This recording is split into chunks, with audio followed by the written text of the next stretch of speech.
ఇప్పుడు మీరు చూస్తున్నది స్ఫటికలింగ దర్శనము. స్ఫటికలింగ దర్శనం అంటే మనకి మొత్తం లింగాకారంలో లింగం వెనకాల ఒక దీపం పెట్టారు. దానివల్ల మీకు ఆ లింగాకారం అన్నది ఎర్రగా కనిపిస్తుంది.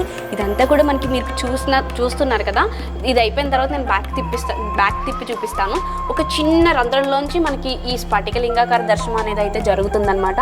స్ఫటికలింగాలు ఉండటం అనేది చాలా అరుదు, ఎందుకంటే వాటికి అభిషేకాలు అవి కూడా ఎప్పుడు డైలీ ప్రతి సోమవారాలు అలా ఏం చేయరు. సంవత్సరంలో 2 రోజులు మాత్రమే స్ఫటికలింగానికి అభిషేకాలు అవి జరుగుతూ ఉంటాయి. స్ఫటికలింగ దర్శనం చేసుకుంటే మహాపుణ్యం జరుగుతుంది అని చెప్పి భావిస్తూ ఉంటారు.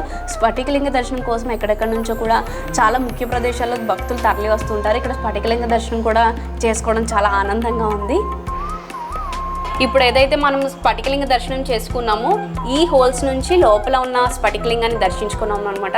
మనకి ఓపెన్లో పెట్టలేదు ఇదంతా కూడా. మనకి అది స్ఫటికలింగ దర్శనం అనేది కూడా మనం చేసుకోవాలి అని అంటే అది మనకి పాసిబుల్ ఉండదు.